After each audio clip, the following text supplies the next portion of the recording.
कामरेज तालुका में युवक की बेरहमी से हत्या। परब गांव के इंडस्ट्रियल एरिया में हत्या की घटना। मिल के पास खुले मैदान में युवक की लाश मिली।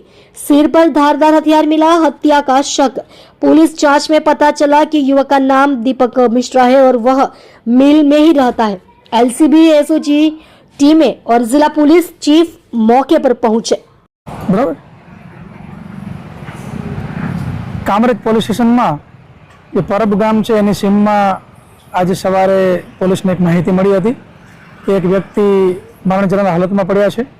તાત્કાલિક પીઆઈ અને અમારી એલસીબી ટીમ જે છે એ અહીંયા આવી ચેક કર્યું તો જે મરણ જનાર વ્યક્તિ છે એની હાલ અમને જે પ્રાથમિક જાણકારી મળી છે એ મુજબ દીપક મિશ્રા નામનો વ્યક્તિ છે અને અહીંયા જે ઇન્ડસ્ટ્રીયલ યુનિટ છે એની અંદર એ મજૂરી કામ કરતા હતા અને એના માથા ઉપર બોથડ પદાર્થ મારી એની હત્યા નિપજાવવામાં આવેલી છે। હજી પ્રાથમિક રીતે જ અમે અત્યારે જગ્યાનું સર્ચ અને અન્ય કરી રહ્યા છીએ। એફએસએલ અધિકારીને પણ બોલાવવામાં આવેલા છે અને સાયન્ટિફિક ઢબે તપાસ થશે। હાલમાં ફરિયાદ લેવાની કાર્યવાહી ચાલુ છે અને આરોપીને સત્વરે પકડી લેવામાં આવશે।